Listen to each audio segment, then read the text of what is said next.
paper was folded 3 times, and Naomi Crane's hand shook just once as she took it from the sheriff. She had been planting pole beans along the east fence when the 2 riders came. Late August sun laid across her 40 acres like a warm hand, and the bayou behind her hummed with frog song. The bean string was half staked. She remembered that afterward. How close she had been to finishing the row. 30 days, Mrs. Crane. Sheriff Beaumont did not dismount.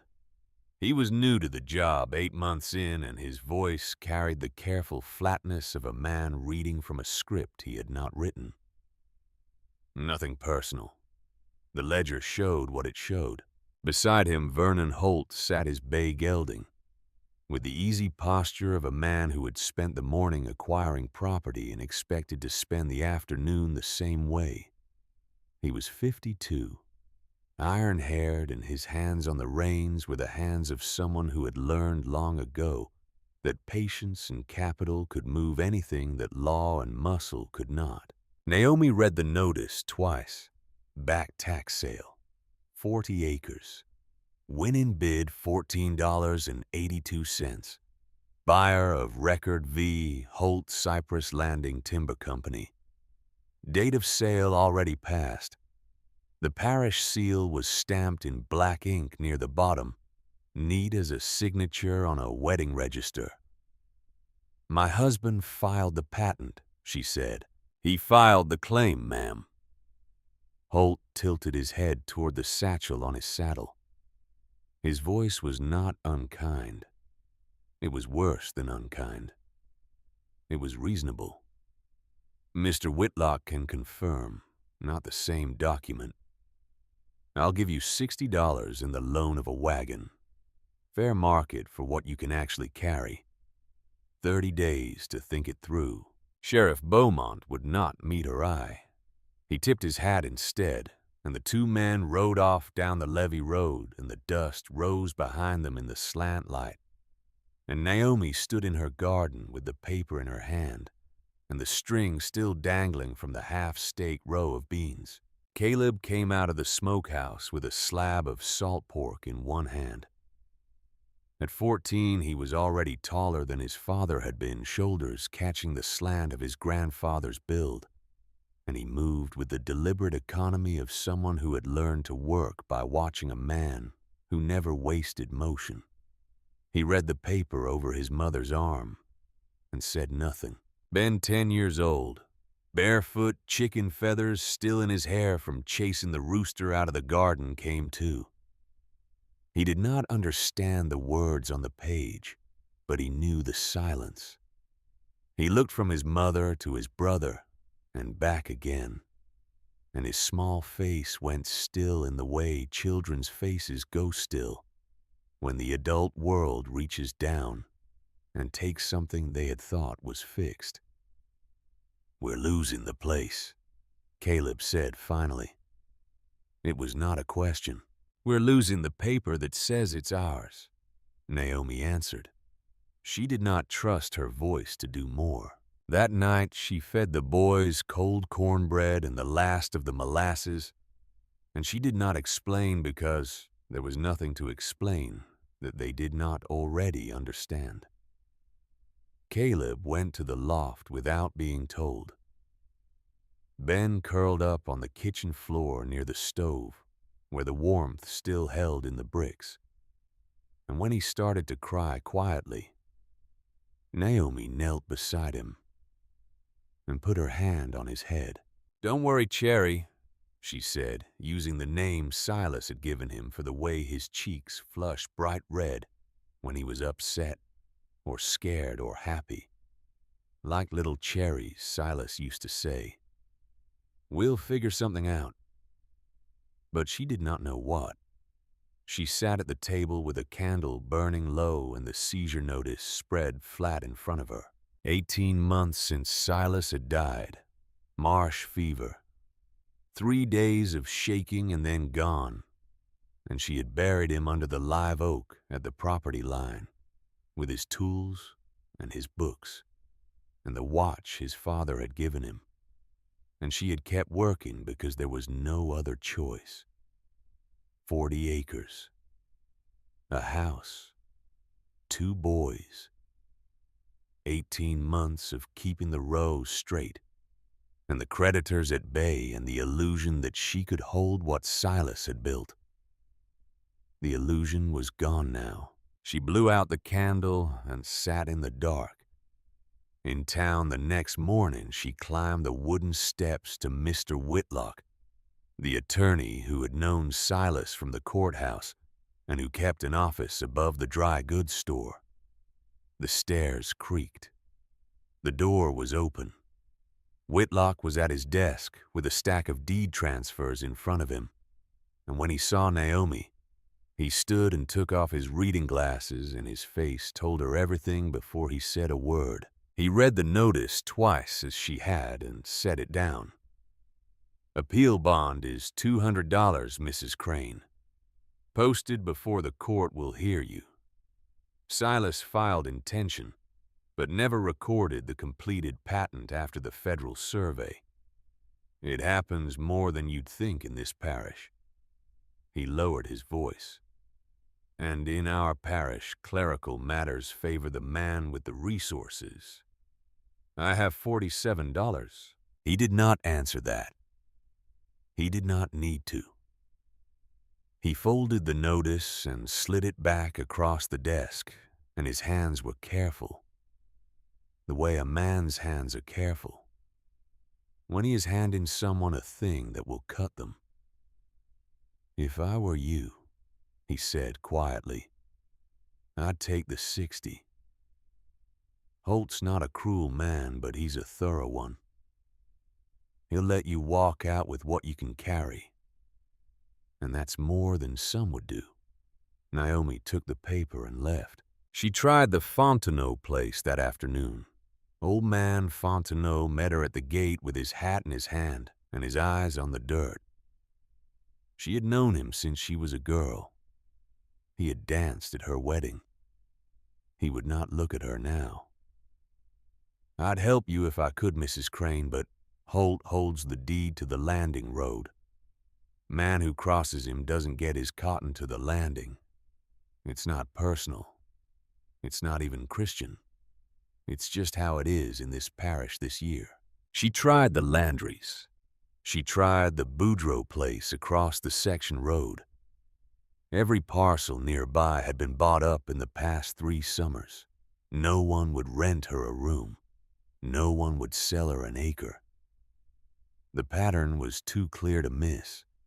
Vernon Holt had been buying foreclosed properties one by one, quietly, methodically assembling a timber empire by waiting for widows and debtors to stumble. 11 farms in 3 years. Hers would be the 12th. By the time she walked home, the sun was low and the shadows long, and she understood that there was no help coming. That night, she sat at the kitchen table with Silas's things spread before her. The sunbonnet he had bought her their first summer.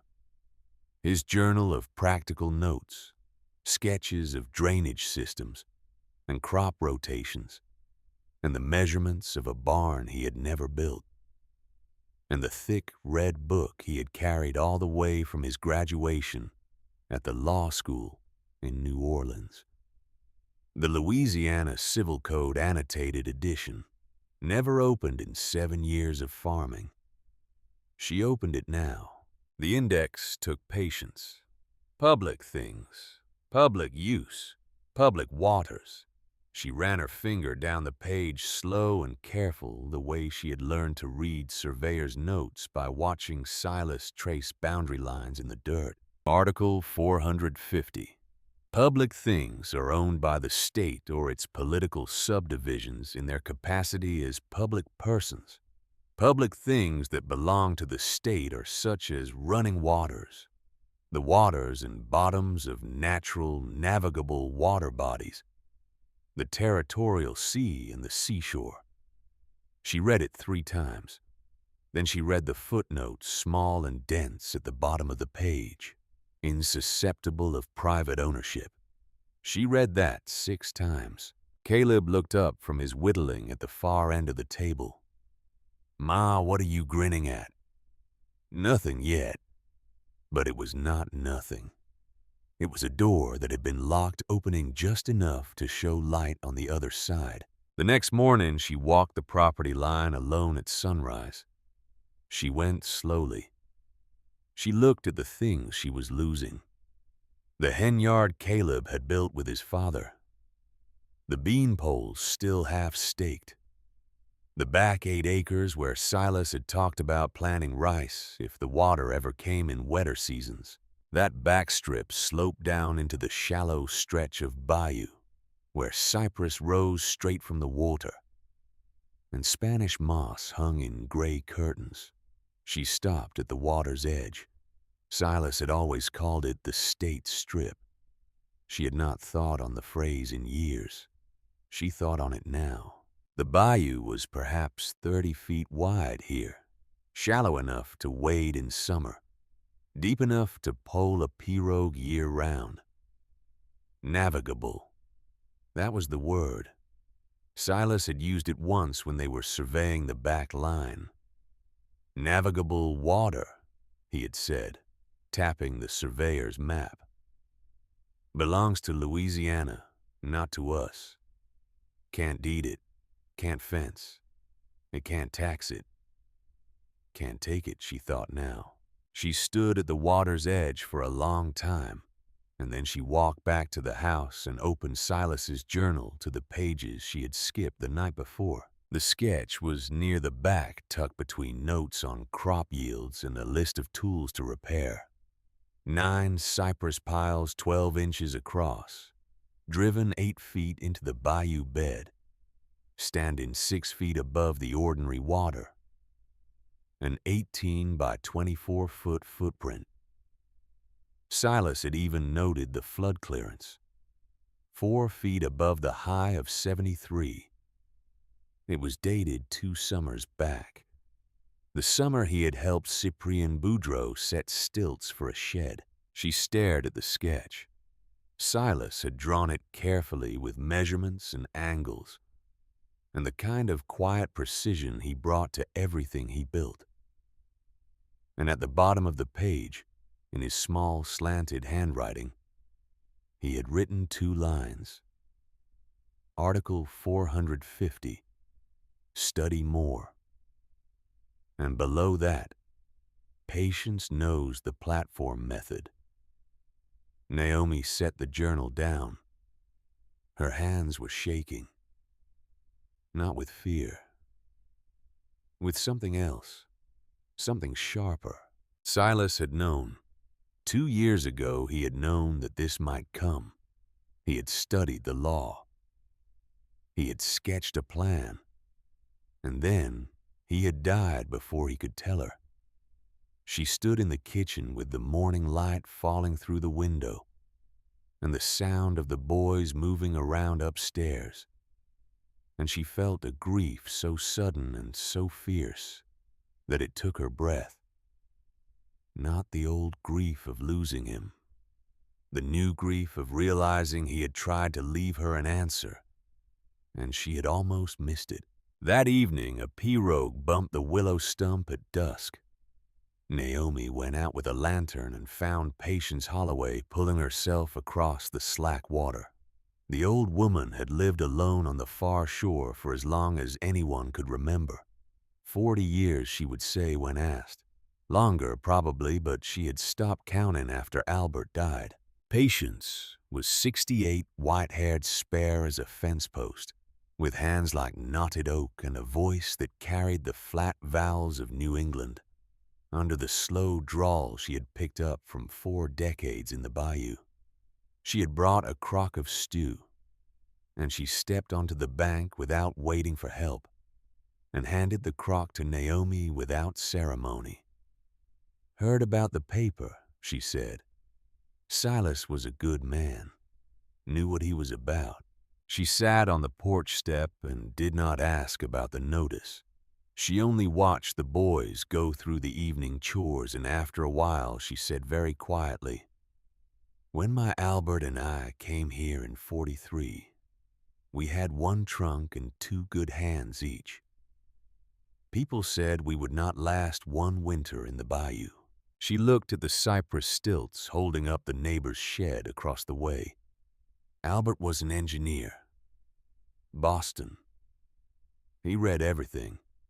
French colonial records, Dutch polder systems.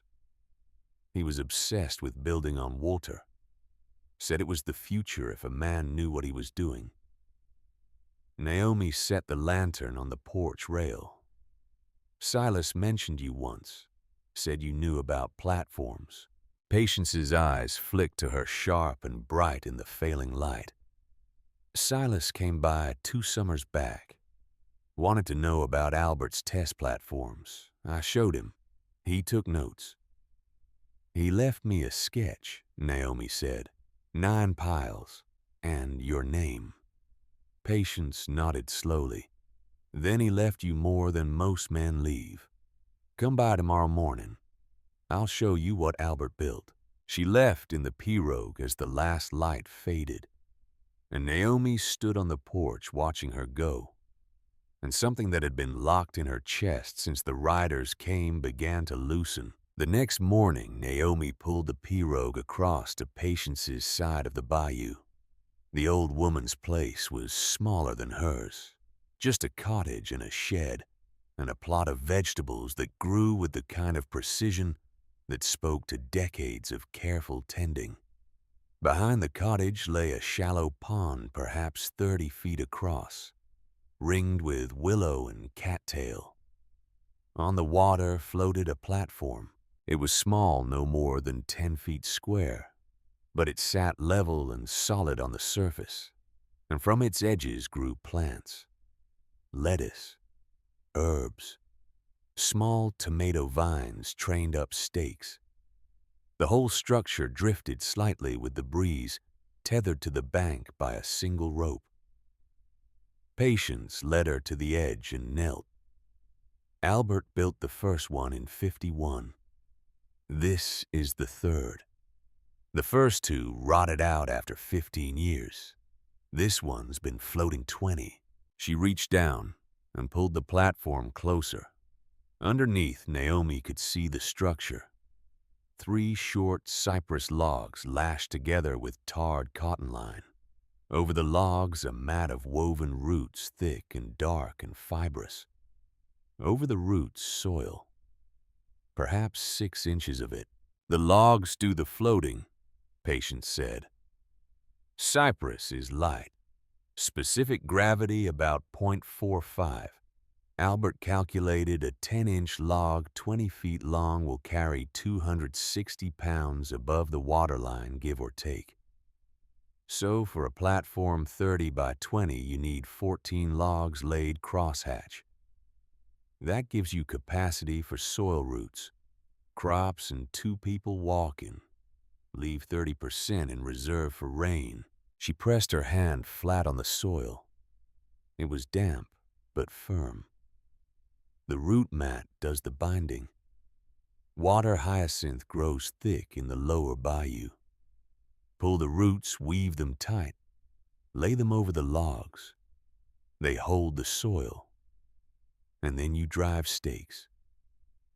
She pointed to the edges of the platform.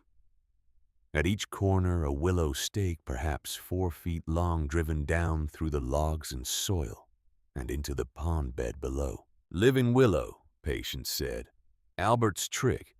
He read about it in a French engineer's journal. Louisiana colonial records. You drive a living stake through the platform and into the bed. The willow sends roots. Not just down, sideways. Into the soil, through the root mat, all through the structure. In 6 months, the whole thing is laced together like a net. In a year, it's stronger than any dead wood could ever be. The platform becomes a living thing. She stood and brushed the mud from her hands. Albert called it a chinampa. He read about them in a book on Mexico. But the principle is older than that. Older than the French. Older than anything. You can build on water if you understand how water works. And nobody owns the water. Naomi knelt at the platform's edge. She could see the willow roots, now pale and fine, spreading through the dark soil like veins.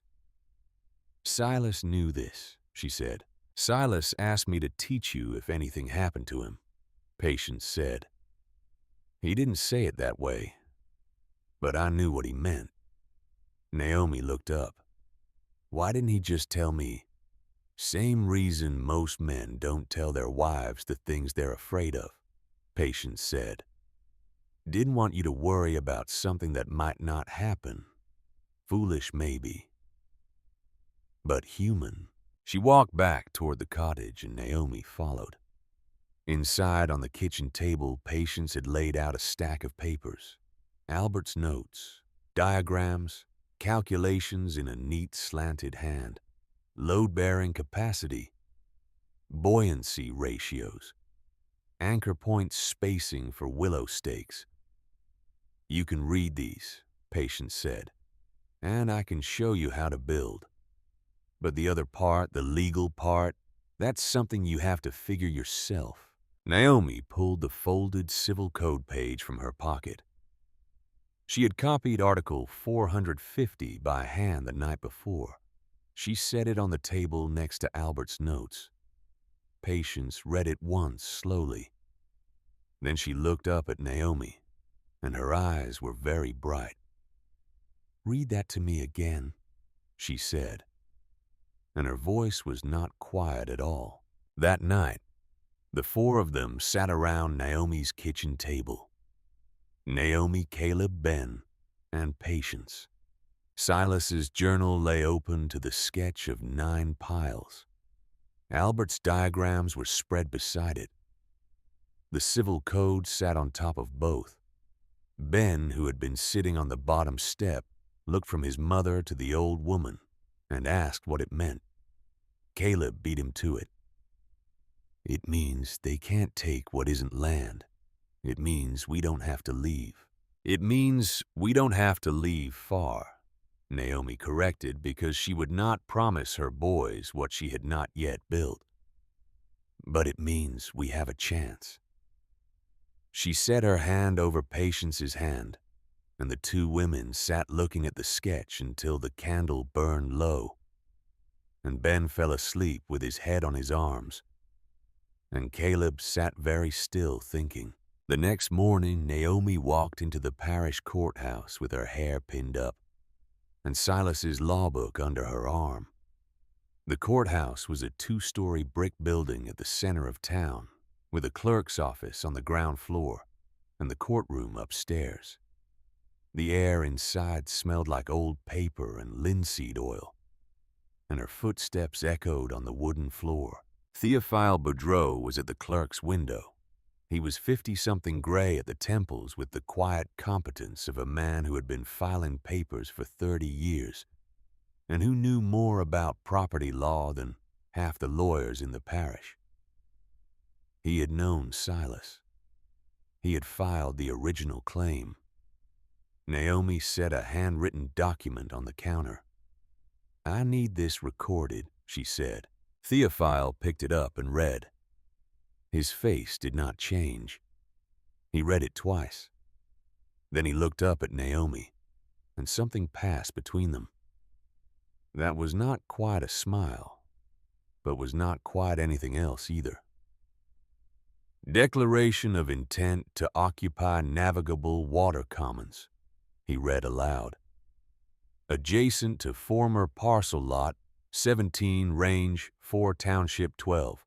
Pursuant to Article 450 Louisiana Civil Code. He stamped it. The parish seal came down firm and black on the paper. He date-stamped her copy and slid it back across the counter. Madam, he said, and the word was not empty. Naomi walked out of the courthouse into the late morning sun, and on the steps she passed Vernon Holt. He was coming up as she was going down. He glanced at her and at the folded paper in her hand, and something flickered across his face. Not quite recognition, not quite concern. Just the brief attention of a man who has made a living noticing things. He did not speak to her, but she heard him say to his foreman loud enough for her to hear as she walked past, "She's building a duck blind on state water. Let her. When the thing floods or falls, she'll crawl back for the 60. I'll give her 30. Naomi walked home with the paper against her breast and Silas's red book under her arm. She did not walk fast. She had 20 days left, no crew, no money, and a plan that would either prove her a fool or prove Vernon Holt wrong about everything he thought he understood. She did not know which yet, but she knew this. She was not crawling back. That evening, she sat on the porch steps with Caleb and Ben and Patience, and she opened Silas's journal to the sketch, and she opened Albert's notes to the buoyancy calculations, and she began to plan. 9 piles, she said, 12 inches across, cypress, 8 feet into the clay, 6 feet above the ordinary water, 3 by 3 grid 8 feet on center. Caleb leaned over the sketch. Dad taught me how to read these. If the piles are 8 feet on center, the whole grid is 24 feet by 24 feet. But the sketch says 18 by 24. Platform is smaller than the pile grid, Patience said. You set the platform inside the piles. The piles hold the house.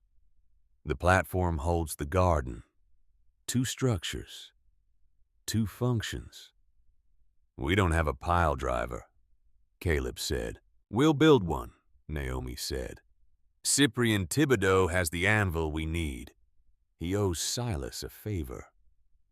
What if he says no? Ben asked. Then we build it ourselves. She looked at her boys, at Patience, at the sketch in the fading light.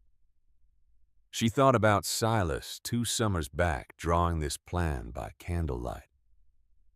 She thought about Albert Holloway, a Boston engineer who had spent 30 years building things on water that no one believed would float. She thought about Article 450 written into the Louisiana Civil Code by men who understood that some things belong to no one because they belong to everyone. We start tomorrow, she said. 20 days. If we work straight through, we can frame the house and set the platform by day 30.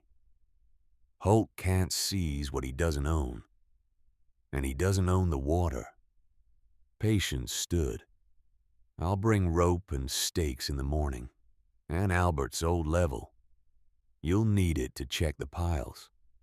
She walked to the edge of the bayou where her pirogue was tied. Before she pushed off, she turned back. Naomi, she said, this is going to be harder than you think. Harder than anything you've done. Are you ready for that?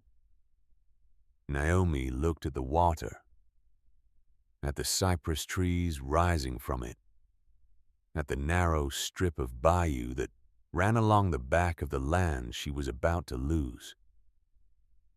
I don't have to be ready, she said. I just have to do it. Patience nodded once sharp and approving and pushed off into the dusk. That night, Naomi could not sleep. She lay in the bed Silas had built in the house Silas had raised, and she listened to the sounds of the bayou through the open window. Frogs, nightbirds, the slow lap of water against the bank. In the loft, Caleb and Ben were silent. She did not know if they were asleep or if they were lying awake the way she was staring into the dark and trying to imagine what the next 20 days would bring. She got up and went to the kitchen. The Civil Code was still on the table. She opened it to Article 450 and read it again by the light of the candle.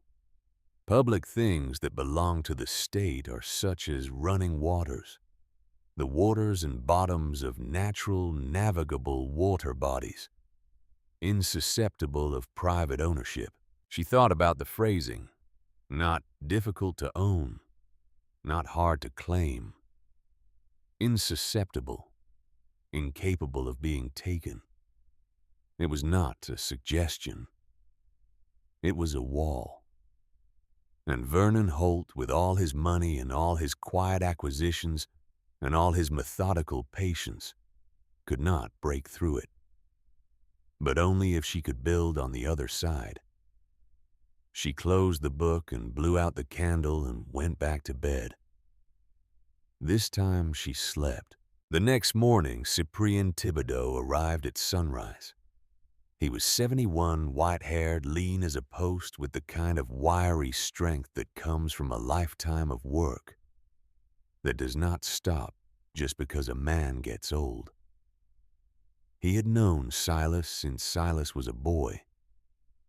He had taught him how to set a level and read a plumb line and drive a post without splitting it. When Silas died, Cyprien had been one of the men who carried the coffin. He came in a pirogue with a wooden toolbox and a coil of rope, and he stepped onto the bank and looked at Naomi with the kind of measuring look a man gives when he is deciding whether someone is serious. "Theophile told me you filed a declaration," he said. "Said you're building on the water." "I am." "Show me the sketch." She brought him Silas's journal. He looked at the sketch for about 4 seconds and nodded once. 8 feet, he said. "Clay hits about 6 feet down here in the bayou. Drive to 8. Don't try 7. 7 is how a house tilts in the 20th year." He looked at her. "You know what you're asking, Mrs. Crane. Driving piles in water is mean work. 4 hours a pile if the rig is good and the men are strong. You got 2 boys and yourself. That's not a crew. It's what I have. Then it'll have to be enough." He set the toolbox down. "I'll help you rig the driver. And I'll work the first 2 piles with you so Caleb learns the rhythm. After that, I got my own fields to tend. But I'll check on you. And if you need a hand with the frame, you call me." He looked at the bayou, at the strip of water where Silas had marked the state's boundary. Silas was a smart man, smarter than most. He knew this might come. "I'm glad he left you the map." By mid-morning, they had started. Cyprien rigged the pile driver on the bank, a framework of cypress spars lashed together in a tripod, with a 120-pound anvil hanging from 3 pulleys at the top. The anvil was iron salvaged from a blacksmith shop that had burned down 10 years back, and it had the kind of weight that could drive a 12-inch cypress log 8 feet into clay if you were willing to pull it up and drop it enough times. Caleb and Ben dragged the first pile down to the water's edge. It was 12 inches across 14 feet long, and it took both of them and Naomi working together to maneuver it upright and get it positioned under the driver. Cyprien showed them how to align it, how to brace it with ropes so it would not shift when the anvil fell, how to pull the anvil up with the rope hand over hand, slow and steady until it reached the top of the spar and locked into place. 3 pulls, he said, then drop. 3 more pulls, then drop. Don't rush it. The log has to set between hits or it'll split. The first drop was like thunder. The anvil fell, struck the top of the pile, and the sound rolled out across the bayou and echoed back from the far trees. The pile sank 2 inches into the mud. "Again," Cyprien said. They pulled. Naomi on one rope, Caleb on the other. Ben running between them with water and encouragement. The anvil went up, locked fell. Another 2 inches. By noon, they had driven the pile 3 feet. The water around it was cloudy with disturbed silt. and Naomi's hands were already raw under her gloves. Caleb's were worse, but they did not stop. By late afternoon, the pile was down 6 feet. The clay had started. The resistance was different now, harder, and each drop of the anvil moved the pile less than the drop before. Cyprian checked the level, checked the alignment. 2 more feet, he said. You'll get there before dark if you keep this pace. They kept the pace. As the sun dropped low and the shadows stretched long across the water, the pile went down the last 2 feet, and when Cyprian checked it one final time, it stood plumb and true 8 feet into the bed, 6 feet above the waterline. That's 1, he said. Naomi looked at the single pile standing in the bayou. 1 out of 9. 4 hours of work. Her hands were bleeding through the gloves. Caleb's face was set and pale with effort. Ben had stopped talking an hour ago and was just standing at the water's edge, staring. 8 more to go, she said. Cyprian nodded. Tomorrow you start at dawn. By the time you finish the 9th, you'll know if you can do this. He pulled his pirogue into the water and pushed off. Naomi watched him go, and then she looked at the pile. It stood alone in the shallow bayou, a single point of vertical in a landscape of horizontals, and it looked both absurd and defiant, and she could not tell which feeling was stronger. That night she fed the boys the last of the stew Patience had brought, and some cornbread she had made before dawn. They ate in silence. Caleb's hands were wrapped in strips of muslin. Ben fell asleep with his head on the table, and Naomi had to carry him to the loft. When she came back down, Caleb was still sitting there, looking at his hands. "Ma," he said, "this is gonna take everything we have, and it might not work." "I know. Then why are we doing it?" She sat down across from him. She looked at her own hands, at the raw places where the rope had worn through the gloves, at the blood dried dark on the muslin she had tied around her palms. "Because your father left us a way out," she said, "and because Vernon Holt thinks I'll quit, and because if we don't do this, we lose everything anyway. At least this way we're fighting." Caleb looked at her for a long time. Then he nodded, slow and serious, and went up to the loft. Naomi sat alone at the table with the candle burning down and the sounds of the bayou drifting through the window. She thought about tomorrow, about 8 more piles, about the frame and the floor and the platform and the chinampa and the 20 days that were now 19. She thought about Silas drawing the sketch by this same candlelight 2 summers ago, knowing that someday she might need it. And she thought about Article 450, about the water that could not be owned, about the commons that belonged to everyone, and therefore to no one, about the narrow legal crack in Vernon Holt's empire that she was about to drive a cypress pile through. She blew out the candle and went to bed. Tomorrow at dawn, they would start the 2nd pile, and the 3rd, and the 4th, and they would keep going until the house stood, or until they broke trying. Either way, she would not crawl back for $30.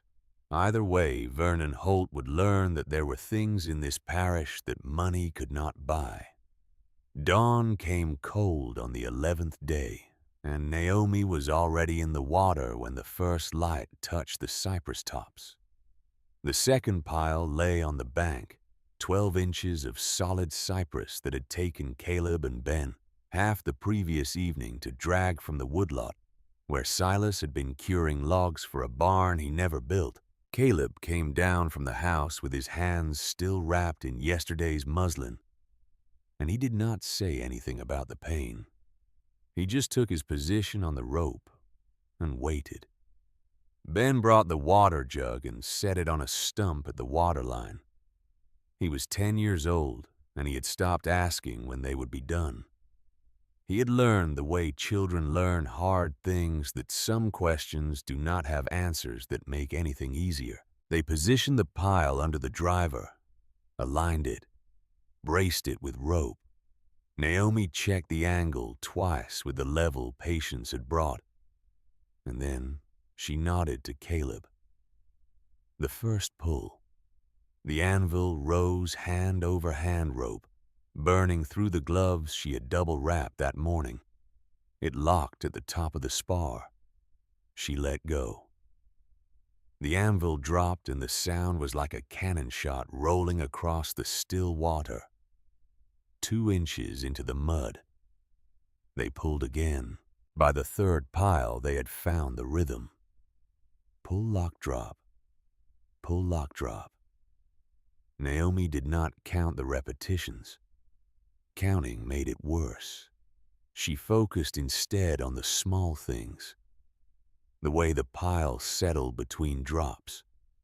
The way the water clouded with each impact. The way Caleb's breathing stayed steady even when his face went white with effort. The sun climbed. The heat built. The water around them was waist deep and the color of tea, and Naomi's legs went numb from standing in it hour after hour. But she did not stop. Stopping meant thinking about how much was left. Thinking about how much was left meant wondering if they could finish. She could not afford to wonder. By late afternoon on the 13th day, they had 3 piles standing, 3 points in the water marking the corners of a grid that existed only in Silas's sketch and in Naomi's mind. She stood in the shallows as the sun dropped and looked at them. They were raw and new cypress still bleeding sap at the top where the anvil had struck, and they rose from the bayou like the beginning of something that had no right to exist yet. Caleb came to stand beside her. His right hand had cracked open along the palm that morning, and he had wrapped it tighter and kept working. He held it now against his side, careful and still. "We're not even halfway," he said. "No. People are watching from the levee road. I saw them today. 8, maybe 10. Just standing there. Let them watch." He was quiet for a moment. "What if it doesn't work, Ma? What if we get it all built and the law doesn't hold, or the structure falls? Or Holt finds a way anyway?" She looked at him. 14 years old. Hands bleeding. Shoulders that had carried weight for 3 days straight, without complaint. A boy becoming a man in the worst way possible by learning that the world does not care about fair. "Then we'll know we tried," she said, "and trying is the only thing we get to control." He nodded. He did not look satisfied. But he looked like he understood, and that was enough. That evening, Patience came across the bayou with bread and a jar of salve for their hands. She looked at the 3 piles standing in the water, and she did not say anything for a long time. "Albert once told me," she said finally, "that the hardest part of building something new is the part where it still looks like nothing. When you're halfway done and it's still just pieces. That's when most people quit." "I'm not quitting," Naomi said. "I know. But the bayou doesn't care. And neither does Holt. You have to finish. Not just start. Finish." She left the salve on the porch rail and pulled back across the water. And Naomi stood watching until the old woman's pirogue disappeared into the dusk. The 4th pile went faster. They had learned the trick of reading the clay the way it resisted differently at different depths, the way the pile settled after each drop. Caleb called out the alignment without being asked, and Ben kept the water jug filled and brought cornbread wrapped in cloth at midday. And by evening on the 14th day, they had 4 piles standing in a rough square. On the 15th day, as they positioned the 5th pile, a rider came down the levee road and stopped at the edge of Naomi's property line. It was not Holt. It was a young man Naomi did not recognize, dark-suited, spectacled, with a leather satchel across his lap. He sat his horse for perhaps 5 minutes, watching them work, and then he turned and rode back toward town without saying a word. "Who was that?" Ben asked. "Don't know," Naomi said. "And don't care. Pull." But that evening, Theophile Boudreau came by on foot, walking the levee road with his coat over his arm and his clerk's visor still on his head. He stood at the property line and called down to the bayou. "Mrs. Crane, could I have a word?" Naomi climbed the bank, muddy to the waist, hands wrapped in fresh muslin. Theophile looked at her and then at the piles standing in the water behind her. "That was Thaddeus Gaines," he said quietly. "Vernon Holt's attorney. He came to the courthouse this afternoon with paperwork for a drainage improvement project. Says Holt wants to reclaim the bayou bottom for timber access." Naomi went very still. "Can he do that?" "He can file for it. There's a public hearing required. Parish council. 28th day of the month." Theophile looked at her carefully. "That's 2 days before your deadline. What does that mean?"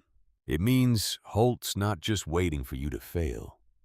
He's trying to pull the ground out from under you. If the council approves the drainage project, the bayou bottom becomes his property. Article 450 won't apply anymore." Naomi felt something cold settle in her chest. "Can he win?" "He's Vernon Holt. He usually wins." Theophile hesitated. "But the law's on your side if you can argue it right.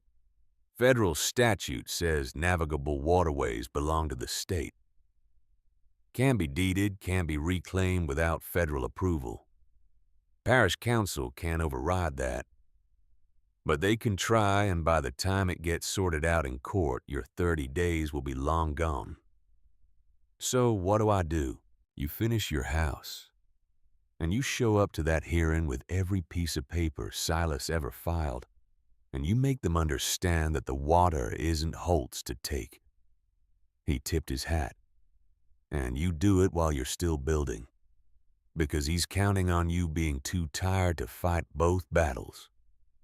He walked back toward town, and Naomi stood at the top of the bank watching the light fail over the bayou. 2 battles, the house and the hearing. 13 days left. She went back to the water. The 6th pile went in on the 16th day, the 7th on the 17th. By the time they started the 8th, Naomi's hands were no longer bleeding. They had formed calluses so thick she could barely close her fingers, and the muslin wrappings were stiff with dried blood and bayou mud. Caleb's were the same. He worked with his jaw set and his eyes fixed on the anvil, and he did not talk anymore except to call alignment. Ben had stopped bringing the water jug. He just stood in the shallows holding it, and when they paused between drops, he would hand it to his mother or his brother without a word, and they would drink, and then they would pull again. On the evening of the 17th day, they drove the 8th pile to depth, and Naomi checked the level one last time, and then stepped back and looked at what they had built. What? 8 piles, 3 rows of 3 minus the center forming a grid in the water, plumb and true, each one 8 feet into the clay, 6 feet above the water line. The structure was no longer invisible. It was real. A skeleton of something that did not yet have skin, but had bones. Ezra Whaley came by that evening in his flat-bottomed boat, the one he used to ferry goods from the landing to the homesteads along the bayou. He poled up to the edge of Naomi's work and looked at the piles for a long time. "Jacob Myers built a barn 3 years back," he said. "On the ridge, dry land, good lumber, good crew. The summer flood took the foundation before Christmas, same as it takes every fool who builds on the lowland." He looked at Naomi. "Your barn's on stilts, Mrs. Crane. Your barn's higher than Jacob Myers ever was." "It's not a barn, Mr. Whaley." He was quiet for a moment. Then he said, "No, ma'am, I don't suppose it is." He tipped his hat and poled away, and that was the closest thing to encouragement Naomi had received since the day the riders came. The 9th pile went in on the 18th day, and when it was done, when Naomi had checked the level for the last time and stepped back, to see all 9 standing in their grid, she sat down on the bank and did not move for a long time. Caleb sat beside her. His hand was wrapped so thick with muslin it looked like a club. Ben sat on her other side, small and silent, his bare feet caked with mud. "We did it," Ben said. It was the first thing he had said all day. "We did the first part," Naomi said. "Now we build the rest." But for just that moment she let herself sit. Let herself look at what they had driven into the bayou with nothing but an old anvil and stubbornness and the ghost of her husband's planning. 9 cypress piles that Vernon Holt could not take because they stood on water he did not own. The frame went faster than the piles. Cyprian came back on the 19th day and helped them set the cap beams 6x8 cedar, salvaged from the old barn, before Holt's men could dismantle it. They laid the beams across the tops of the piles, connecting them into a solid grid. And Cyprian showed Caleb how to notch the joints so they would lock without nails. "Your father knew this," Cyprian said, watching Caleb work. "He had good hands. You got his hands." By evening, the cap beams were set, and the structure had become something recognizable. Not a house yet, but the beginning of one. A platform in the air above the water waiting for walls. The floor joists went on next. 10-inch cypress laid 16 inches on center across the cap beams. Naomi and Caleb lifted them into place, while Ben handed up nails and Cyprian checked the level. The work was still hard, but it was different from the pile driving. Lighter, faster. The kind of carpentry Caleb had watched Silas do 100 times, and he moved through it with a confidence that had not been there before. By the 21st day, the floor was down. 1-inch cypress planks tongue and groove where Naomi could afford it, butt-jointed with pine tar where she could not. The platform was 18 feet by 24 feet. And when Naomi walked across it for the first time, it did not shift. It stood solid 6 feet above the water, and the sound of her boots on the planks echoed across the bayou like a declaration. Caleb walked out to the center and looked back at the shore. "It doesn't feel real," he said. "It's real," Naomi said. "Now we give it walls." The walls went up over the next 3 days.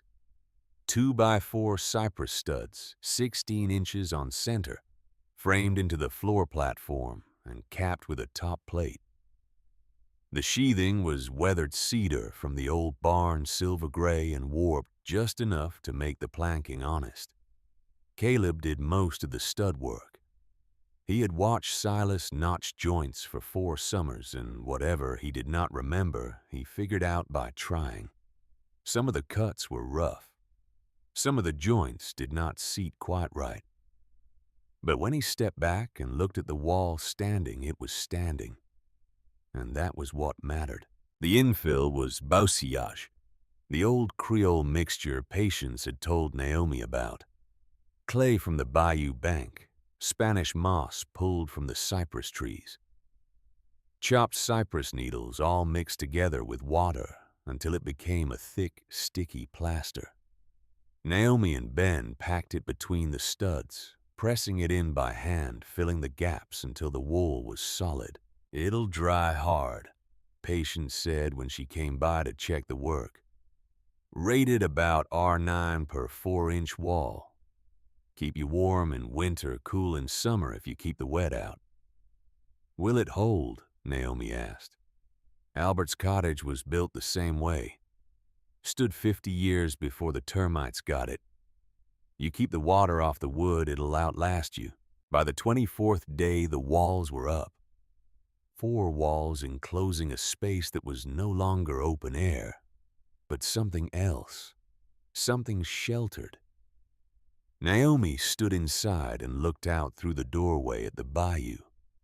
And for the first time since the riders came, she let herself believe that this might actually work.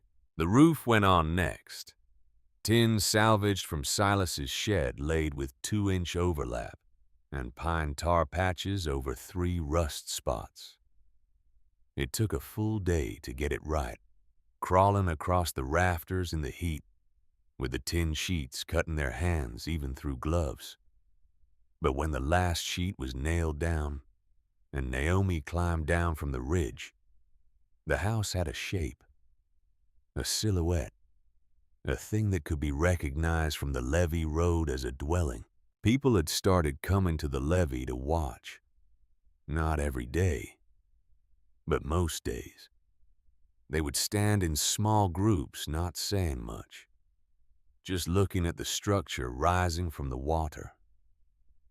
Some of them shook their heads. Some of them just stared. No one came down to help. On the 25th day, Naomi started the chimney. It was the last piece of the house, and she had saved it because it was the hardest. River stone mortared up the outside wall from the floor platform to a height of 10 feet, with a flue opening inside and a cap on top to keep the rain out. She had never built a chimney. Silas had built theirs, and she had only watched, but she had seen him do it. She remembered the way he had chosen the stones, the way he had mixed the mortar, the way he had checked the vertical every 3rd course to make sure it was not leaning. She did it the way she remembered him doing it, slowly, carefully. Lifting each stone with a pulley Caleb rigged from the porch eave, setting it in place, checking the level, mortaring it down. Her hands, which had finally stopped bleeding from the pile driving, started bleeding again from the rough edges of the stone. It took 3 days. 3 days of lifting stone and mixing mortar and checking vertical and trying not to think about how much time she had left. By the evening of the 27th day, the chimney was done. She struck a match and lit a small fire in the hearth, and the draft pulled clean on the first try. Smoke rose straight up through the flue and out into the evening air, and Naomi stood in the doorway of her house on the water and watched it rise. Caleb came to stand beside her. "We did it," he said. "Not yet," she said. "Still have to build the chinampa and survive the hearing tomorrow." But she let herself have that moment, that one small moment of watching smoke rise from a chimney she had built with her own hands on a house that stood on water that no man owned. That night, Ben woke to voices outside. He crept to the window and looked out across the bayou. The moon was half full, bright enough to see by, and on the Chinampa platform, which they had begun assembling 2 days ago, he could make out 2 figures. They were bent low, working at something. One of them had a knife. They were cutting the lashings. Ben ran to Caleb's side of the loft and shook him awake. Caleb came alert fast, the way he had learned to do when there was work that could not wait. He looked out the window and saw what Ben had seen. "Wake Ma," he whispered. "Quiet." They went down the ladder in bare feet. Naomi met them at the bottom, already pulling on her boots.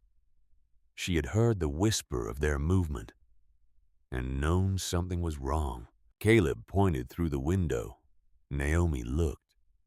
The 2 men were still there, working methodically along the edge of the platform, cutting through the tarred cotton line that held the logs together. She grabbed Silas's shotgun from the corner and stepped out onto the porch. The sound of the door opening carried across the water, and the 2 men froze. "That's far enough," Naomi called. Her voice was steady and loud. "You're trespassing on state water." One of the men straightened. She recognized him. One of Holt's field hands from the timber camp. "Just checking the structure, Mrs. Crane. Making sure it's not a navigational hazard. With a knife.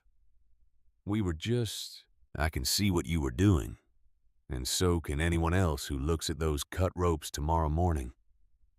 She raised the shotgun, not quite pointing it at them, but making it clear she could. "You go back to Mr. Holt, and you tell him if he wants to challenge my structure, he can do it at the hearing tomorrow. In daylight. In front of witnesses. Now get off my platform."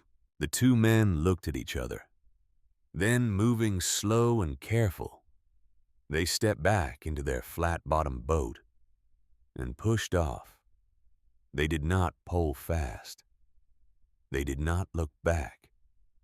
They just disappeared into the dark water downstream. Naomi stood on the porch until she could not hear the sound of their poling anymore. Then she went out onto the walkway and inspected the Chinampa by lantern light. They had cut through 3 of the crosshatch lashings, not enough to make the whole structure come apart, but enough to weaken it. Enough to make it fail under load, maybe. Enough to make it look like shoddy work when it came apart. Caleb and Ben came out with rope and tools, and the 3 of them worked by moonlight for 2 hours, replacing the cut lines with fresh, tarred cotton, doubling the knots, checking every intersection. By the time they were done, the platform was stronger than it had been before. "Why didn't they just burn it?" Ben asked. "Because fire is obvious," Naomi said. "This was supposed to look like my mistake, like I didn't know what I was doing." She looked at her boys, at their faces pale in the lantern light. "But we do know. And now we have proof he tried to sabotage us. That matters." They went back inside as the first hint of dawn touched the eastern sky. None of them slept. By mid-morning on the 28th day, Naomi was standing in the parish council chamber. The room was already crowded. Holt was in the front row with Thaddeus Gaines beside him. Theophile Boudreaux sat in the back with a folder of papers. Cyprian Thibodeau was there, and Ezra Whaley and old man Fontenot looking uncomfortable. People Naomi had known her whole life gathered to see what would happen when a widow challenged a timber baron over water that belonged to neither of them. The council chairman called the session to order. Gaines stood and presented Holt's petition. He was smooth practiced. The bayou was silting, needed to be dredged. Holt was willing to fund the project in exchange for timber access to the reclaimed bed. Good for commerce. good for the parish, good for everyone. When he finished, the chairman looked at Naomi. "Mrs. Crane, you filed an objection. You have the floor." Naomi stood. She opened the Civil Code to Article 450 and set it on the table. Then she opened Silas's folder and laid out the documents one by one. The original claim, the federal survey map, the navigation charts showing the bayou as part of the navigable waterway system. "The bayou is a natural navigable waterway," she said. Her voice was steady. She had practiced this. "Under Article 450 of the Louisiana Civil Code, natural navigable waterways belong to the state, not to the parish, not to private individuals, the state. The bottom of a navigable waterway is public property. It cannot be deeded. It cannot be sold. It cannot be reclaimed without federal approval under the Rivers and Harbors Act of 1866. She looked at the council members. "Mr. Holt's petition asks the parish to approve a project that violates federal statute. You do not have the authority to grant it. And even if you did, the project would eliminate navigable access for every homestead downstream." Gaines stood. "Mrs. Crane is correct that federal statute governs navigable waterways. But the question is whether this bayou is in fact navigable." Naomi pulled out the navigation charts. "These charts are from the Army Corps of Engineers, dated 1878. The bayou is listed as a navigable tributary. Mr. Holt's own company uses it to float cypress logs. You cannot claim it is not navigable when you are currently navigating it." There was a long silence. One of the council members leaned forward. "Counselor, is the bayou navigable or not?" Gaines hesitated. Just for a moment. "The bayou is shallow in summer, difficult to navigate without knowledge of the channels. But navigable. Technically. Then Mrs. Crane is correct. Motion denied." The gavel came down. Holt stood and walked out. Gaines gathered his papers and followed. Naomi stood with her hands shaking and her heart pounding. Theophile came up and touched her elbow. "You did well, but he's not done. Let him try," Naomi said. That afternoon, she and Patience started the Chinampa in earnest. They had already assembled the basic log frame. Now they added the root mat. Ben made 3 trips to the lower bayou, coming back each time with 50 pounds of water. Hyacinth roots, fibrous and tangled. Naomi and Patience wove them across the logs, layering them thick. By evening, the mat was complete. Over it, they spread 3 inches of composted manure. Over that, they began adding bayou muck. It took a full day. By the evening of the 29th day, they had layered 4 inches of muck across the platform. It floated level, but it looked precarious. The weight was significant, and the willow stakes Patience drove that evening were greenwood living but untested. "Now we wait," Patience said. "The stakes need to send roots. Usually takes 10 days. "We don't have 10 days," Naomi said. "I know." That evening, as they inspected the platform, Naomi noticed the northeast corner sitting slightly lower than the rest. Not much, perhaps an inch, but enough.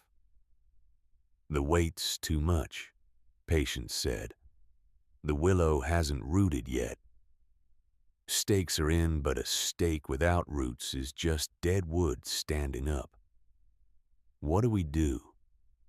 Take off some muck, back to 3 inches. Give it a day. see if the roots start. They worked into the night, carefully removing muck from the northeast corner, redistributing weight.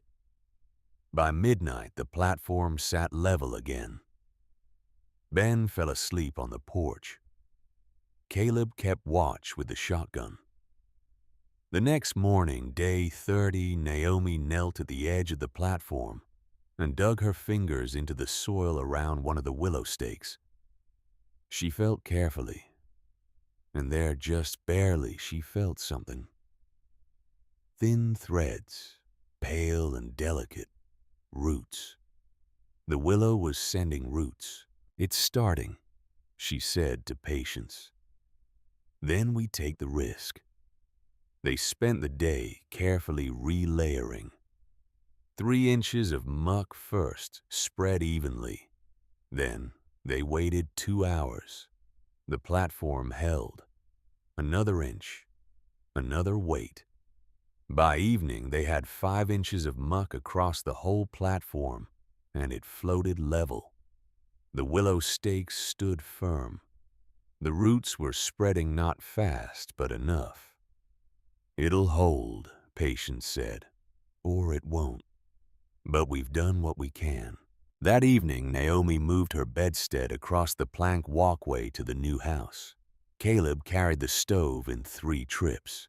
Ben brought the chickens. By dark, the old homestead stood empty, and Naomi stood on the porch of the water house looking back at 18 months of work she was leaving behind. She went inside. The boys were already asleep. The stove was ready. The chimney drew clean. Tomorrow Vernon Holt would come, and she would be ready. Morning came on the 31st day, and Naomi was standing on the porch when Vernon Holt rode down the levee road. She had been awake since before dawn, waiting. The sun was just clearing the cypress tops, laying gold across the water, and the bayou was so still. It looked like hammered metal. Holt did not come alone.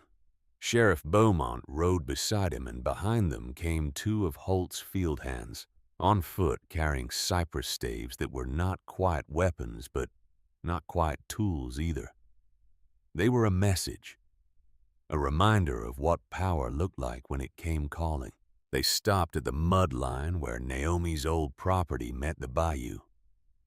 30 feet of open water lay between the shore and the porch where she stood. Holt sat his bay gelding with the morning sun in his face, and for a long moment he just looked at what she had built. The house stood 6 feet above the waterline on its 9 cypress piles. The walls were plumb, the roof was sound, and smoke rose thin and straight from the stone chimney. Beside it, the chinampa floated level on the dark water, the willow stakes visible at the corners.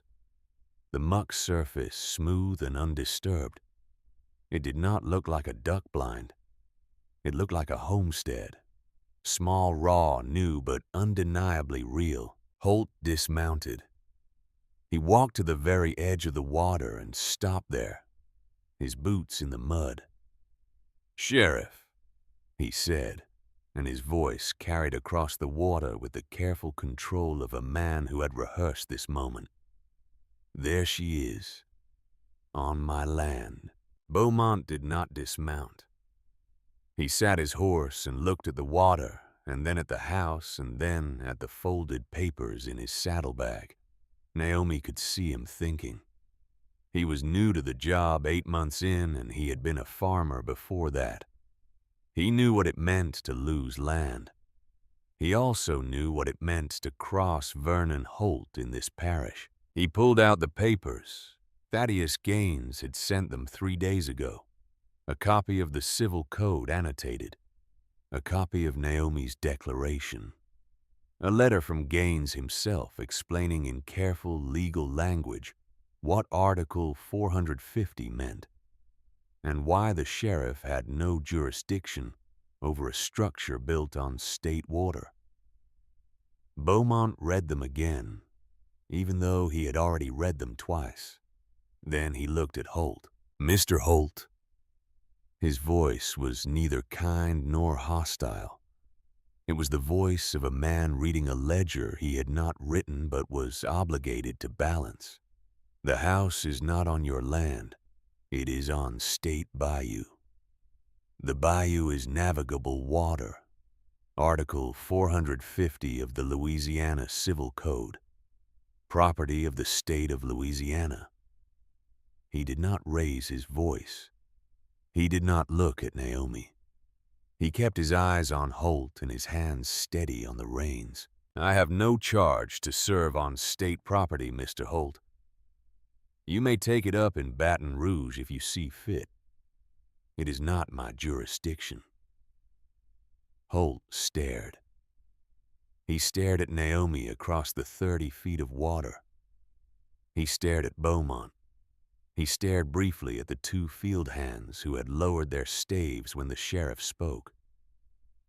"The hell you won't," he said. But he said it too quietly for anyone but himself to hear. Then he turned and walked back to his horse. He mounted without looking at anyone, and he rode back up the levee road with the 2 field hands behind him, and the morning sun in his eyes the whole way. Beaumont stayed a moment longer. He looked at Naomi, and something passed between them that was not quite understanding, but was not quite anything else either. "Ma'am," he said.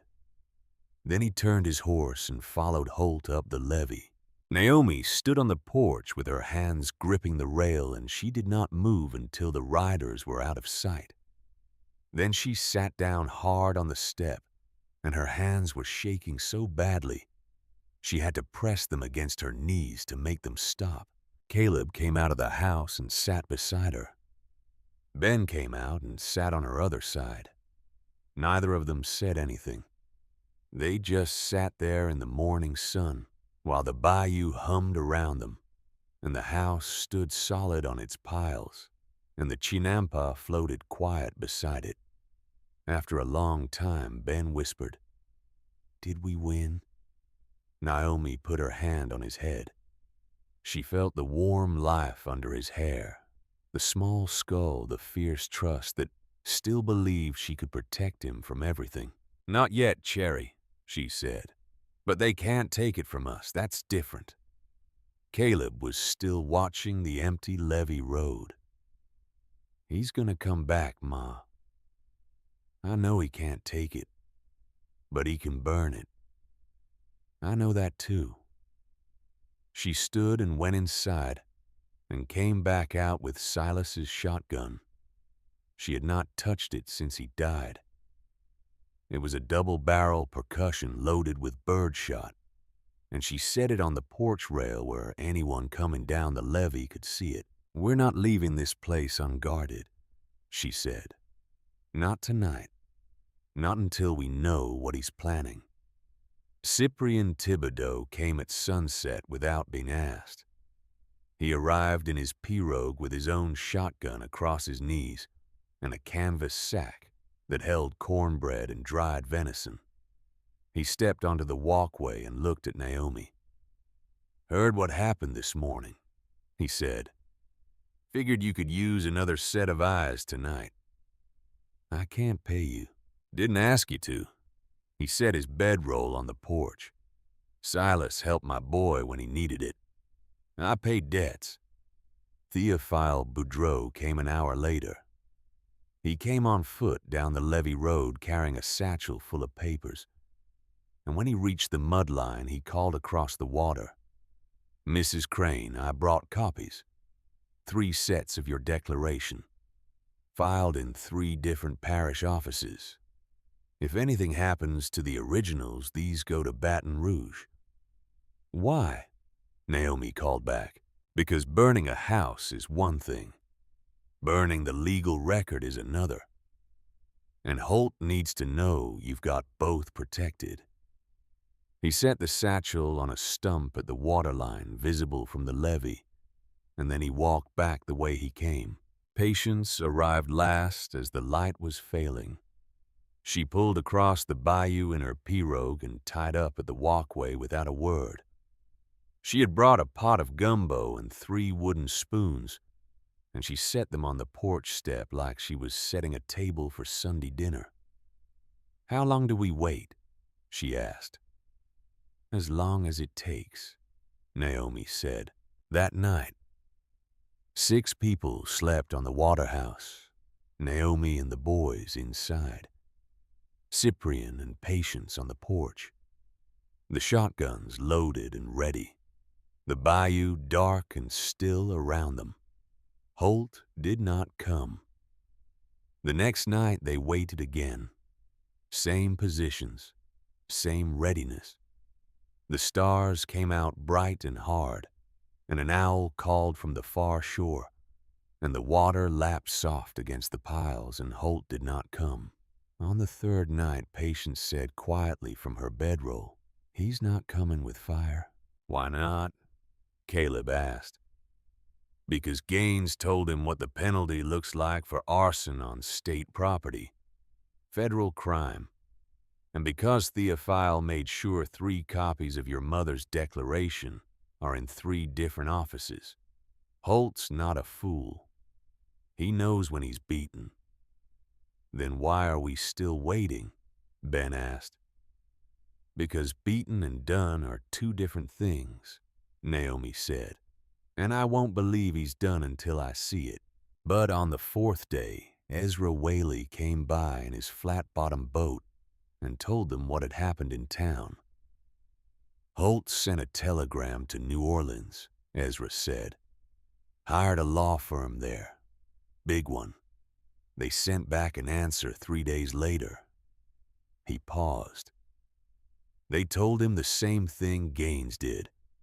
Article 450 is absolute.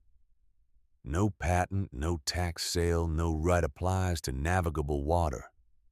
And they charged him $75 for the opinion." Ezra looked at the house, at the Chinampa floating beside it. "Word is he's not trying anymore. Just gonna let you alone and see how long you last." "How long does he think that is?" Caleb asked. Ezra shrugged. "First big storm, probably. But I've seen your pilings. I've seen how high you built. You might surprise him." He pulled away and Naomi stood on the porch watching him go. 4 days since the confrontation. 4 days of waiting for an attack that had not come. She wanted to believe it was over. But she had learned in the past 31 days that believing something was over and it actually being over were 2 very different things. The answer came on the 6th day, and it came from the sky. The weather changed at dawn. The air went still and heavy the way it does before a big rain, and by mid-morning the clouds were building in the south. Thick, dark, the color of old bruises. Patience looked at them and said one word. Storm. It was not a quick summer squall. It was a slow tropical system that stalled over the parish and did not move for 3 days. The rain started that evening soft at first, then harder, then relentless. 9 inches fell in 72 hours. The bayou began to rise. Naomi watched it from the porch. The water climbed the cypress piles inch by inch, steady and patient. 1 foot, 2 feet, 3. The old homestead across the way took water into the yard, then into the house. The Fontenot place downstream sent someone running past on the levee road calling for help, and Naomi knew their kitchen was flooding. The water kept rising. 4 feet, 4.5. The flood reached the level Silas had marked in his journal as the high of 73. The worst flood in parish memory. The water that had washed out barns and sheds and taken livestock and ruined crops from one end of the bayou to the other. The water rose past that mark, 4 feet 6 inches above ordinary water, higher than anything recorded. and still the rain fell. Naomi stood in the doorway of the house and watched the water line climb the piles. It came to within 18 inches of the floor joists and stopped. The house stood. The porch stayed dry. Inside, the stove was warm, and the roof held, and the chimney drew clean. Outside, the chinampa floated. It did not sink. It did not tilt. It rose with the water drifting up as the flood climbed the willow stakes, flexing, but holding the root mat compressed but intact. The muck stayed level. The 7 small corn shoots that Naomi had planted 3 days ago stood green and straight, untouched by the rising water around them. Ben stood beside his mother in the doorway, staring. "It's working," he said. "It's starting," Naomi said, because she would not promise more than what she could see. But it was working. The house Silas had sketched 2 summers ago was doing exactly what he had designed it to do, standing above the flood, holding. On the second day of the storm, the pirogues started arriving. Patience brought the first refugees. The Moreau family, 5 adults and 6 children, wet through quiet, carrying what they could hold on their laps. She beached the pirogue at the walkway and looked up at Naomi. "Their house took 3 feet of water," Patience said. "No place dry to go." Naomi opened the porch door. "Come up." They came. Cold, exhausted, grateful. Naomi gave them blankets and space on the porch, and they settled without complaint. An hour later, the Bro cousins arrived in a flat-bottomed boat, pulling hard against the current. Then old Mrs. Landry with her grandson. Then the Wilkinson family and the grown son who had laughed at Naomi's building 2 weeks ago was pale now, carrying his little sister on his hip. And he did not laugh any more. The Fontenot came. The husband looked at Naomi and could not meet her eyes. She let them in anyway. Ezra Whaley brought salt pork he had rescued from the landing before the water took it.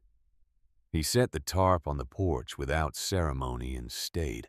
By the evening of the second day, 13 people were sheltering on a structure built in 31 days by a widow and 2 boys. They slept on the porch, in the loft, on the floor by the stove. They were quiet, respectful, aware that the only reason they were dry was because Naomi Crane had read a law book. Her husband had left her and had built a house on water that no one could own. On the morning of the 3rd day, as the rain finally began to ease, a pirogue appeared through the gray curtain of drizzle. It came slowly poled from the stern, and as it drew closer, Naomi saw who was in it. Vernon Holt sat in the bow. Thaddeus Gaines was poling. Behind them, one of Holt's field hands crouched low, holding a satchel above the water. The pirogue was borrowed. Naomi could tell by the way Holt sat stiff and uncomfortable in a boat that was not his. His fine charcoal suit was soaked through. His wide-brim hat was gone blown off somewhere downstream. His boots were caked with mud, and his face had the gray, exhausted look of a man who had not slept.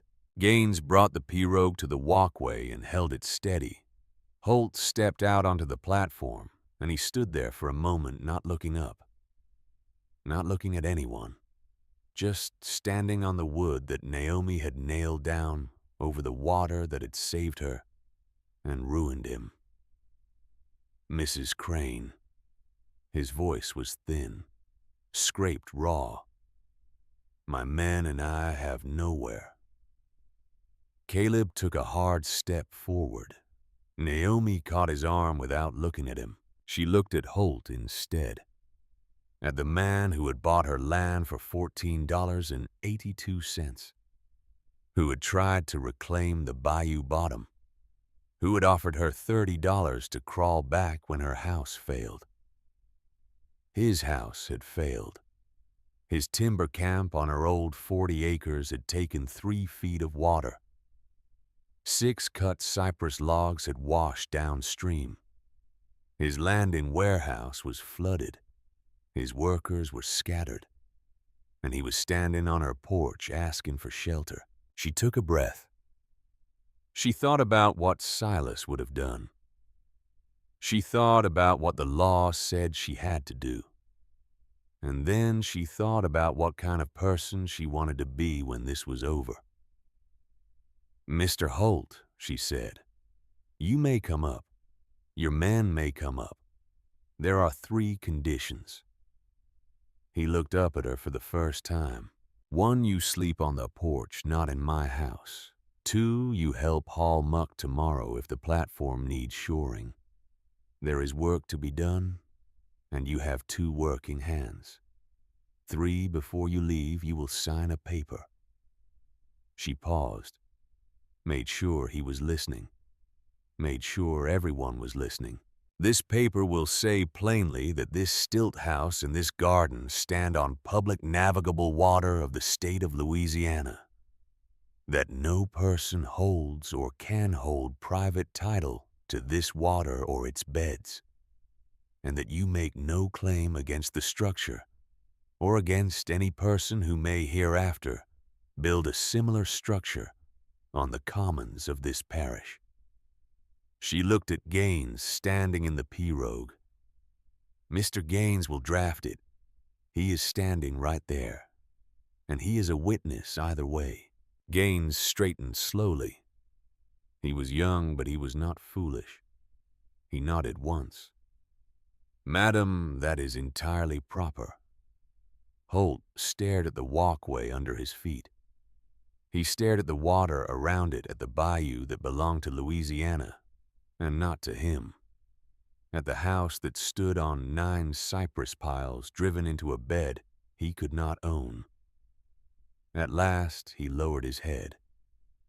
"All right," he said. He slept on the porch that night under Caleb's knotted rope railing on a blanket Patience lent him. The rain stopped before midnight, and the water began slowly to recede. The next morning, Holt hauled muck. 3 hours in the shallows in his ruined dress shoes, scooping bayou bottom and carrying it to the Chinampa where the northeast corner had settled 2 inches overnight. He did not complain. He did not speak. He just worked the way a man works when he has lost an argument he thought he would win. Gaines drafted the declaration at Naomi's kitchen table in the presence of Theophile Boudreau and Ezra Whaley, who had stayed to witness. The language was precise, legal binding. It stated clearly that the house stood on public navigable water, that no person could claim private title, that no future structure built on the commons could be challenged on the basis of this precedent. Holt signed it. His hand was steady. His face was blank. But he signed. The paper was filed at the parish clerk's office the day the flood went down. That evening, as the last of the refugees pulled their boats home, Ben sat on the porch post and watched them go. The water had dropped 3 feet. The old homestead across the way was a ruin, the door hanging open, the floor slick with mud. But the water house stood clean and dry, and the Chinampa floated level, and the corn shoots were still green. Ben looked up at his mother. "Ma, why did you help the man who took the land?" Naomi put her hand on his hair. It was still warm from the sun. He was still a small boy, even though he had worked like a man for 31 days. "Because the land doesn't make you who you are, Cherry," she said. "What you build when it's taken does." Vernon Holt's signed declaration sat in the parish clerk's office for 11 years. Thaddeus Gaines, who had been a young attorney when he drafted it, used it 23 times in his career. He represented 2 more displaced widows in the year after Naomi's flood, then 3 in the year after that, then 1 almost every season for the next decade. Each of them built a stilt house on navigable bayou. Each of them planted a chinampa on its cypress log raft with willow stakes driven into the bed. Each of them filed a declaration at the parish courthouse with Theophile Boudreau's stamp pressed to the paper. The water farms, as the parish came to call them, produced. Naomi's chinampa yielded about 1,400 pounds of produce per year. Corn beans, squash, cabbage, potatoes, tomatoes. A rice patch at the platform edge that she harvested twice a season. It covered roughly 87% of her family's food needs and left about 300 pounds of surplus for barter at the landing. Her cash income from produce sales rose from $31 in the first year to $84 by the 5th. It was not wealth, but it was enough. Enough to feed her boys, enough to buy cloth and nails and seed, enough to keep the house standing and the platform floating and the chickens laying. The cypress piles showed no visible rot at the 14th year. Caleb, by then 28, and a working carpenter, confirmed it with a hand auger one autumn afternoon.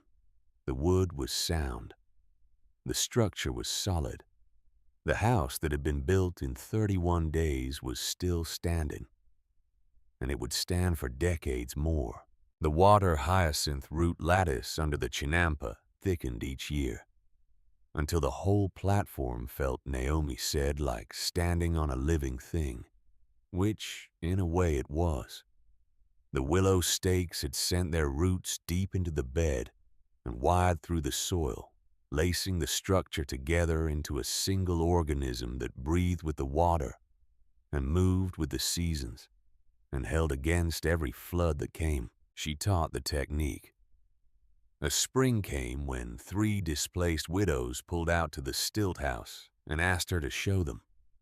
Naomi and Patience stood on the chinampa together. Patience was 73 by then, thinner, her hands still strong but slower. They explained it to the 3 women in the morning sun. "It is not complicated," Naomi said. "Cypress floats, willow roots bind, muck grows, and Article 450 keeps it yours for as long as the state of Louisiana exists." 3 new stilt houses went up in the parish that year. Gaines filed the declarations. Theophile stamped them. The water farms spread. The parish never became rich on water farms. A water farm could support a family and a little more. It was not a plantation, and it was not meant to be. What it became in its quiet way was an answer. When a widow's husband died with her patent unrecorded, or when a speculator's tax auction paperwork came folded 3 times to her kitchen table, the parish clerk would say, "Well, there is the water, ma'am, Article 450. And the clerk would give her a copy of Naomi Crane's declaration to carry home and read. Caleb married a Creole girl named Mirelle when he was 24. He built his own stilt house on the commons next to his mother's, and he worked as a carpenter for every water farm that went up in the parish for the next 30 years. He knew the work. He had learned it at 14 with bloody hands and an anvil that weighed more than he did. He taught others the way Silas had taught him, by showing, by doing, by not wasting words on things that could be demonstrated with wood. Ben became the parish clerk at 22. He apprenticed under Theophile Boudreau and specialized in land records for the rest of his working life. He quietly assisted widows through back tax fights until he retired. He did it the way his mother had shown him, by reading the code, by not raising his voice, by understanding that the law properly read could be a weapon for the weak as much as the strong. Vernon Holt died of a stroke at the age of 56 in his office above the timber yard. The signed declaration was still in his desk drawer. He had never moved it. Gaines went to the funeral, stood in the back, and left before the benediction. Years later, he would tell people that Holt had been a hard man, but not a cruel one. That he had learned something from losing to Naomi Crane, even if he never said what. Patience. Holloway died 2 winters after the flood. She went quietly in her sleep in the cottage Albert had built 50 years before. Ben's eldest daughter, decades later, would live in that cottage. She would learn to make gumbo from the recipe Patience had left written on the kitchen beam in her slanting hand. Naomi Crane lived in the stilt house 38 more years. She died at 70 in her own bed, with the chinampa still producing corn outside her window. Her grandchildren pulled the last of that season's squash the afternoon of her funeral and set it on the porch beside her boots. At her funeral, Caleb read the 2 phrases his mother had lived by. They were written in Silas's old journal on a blank page she had filled in her own hand in the year after the flood. The first one, the technical phrase, became a saying along the bayou for half a century. Build it on the water. They can't take the commons. The second one, the wisdom phrase Naomi had written for Ben on the night she had made her choice. The land doesn't make you who you are. What you build when it's taken does. The stilt house still stands. The county records say so. No one alive remembers Naomi Crane now, but the cypress piles are past 60 years in the water and show, they say, only a little softening at the high water mark. The chinampa drifts gently with the bayou on a calm evening. The willow roots have grown all the way into the bed, and the platform has become part of the landscape as permanent as anything built on water can be. The water, which nobody is allowed to own, still holds the small house up. Naomi Crane's stilt house still stands somewhere down a slow bayou in Louisiana. And somewhere tonight, a mother is sitting at a kitchen table with a folded paper in her hand, trying to figure out how to keep her children on the land they belong to. Naomi did it by reading 1 sentence of law her adversary had not bothered to read. Patience did it by remembering what her husband had learned from engineers who understood that water properly respected could be built upon. Caleb and Ben did it by working until their hands cracked and then kept working. The water farms never became plantations. They were never meant to be. They became answers. Small answers to a large problem. Answers that said a person could lose everything the law allowed to be taken and still find a place to stand. Not on land that could be deeded and sold and seized, but on water that belonged to everyone and therefore to no one. Article 450 still protects 127 water communities in Louisiana today. Most of them trace their legal right back to a declaration filed by a widow in a parish courthouse on the 8th day after she received a seizure notice. Most of them do not know her name, but they live on the commons she defended, and they build on the water she proved could not be owned. And that is legacy enough. The last light fades over the bayou where the stilt house stands. The frogs begin their evening song. The water laps soft against cypress piles that have held for 6 decades. And if you listen carefully in the way Silas once listened to the land, you can almost hear the answer the water gives. Not mine, not yours, ours.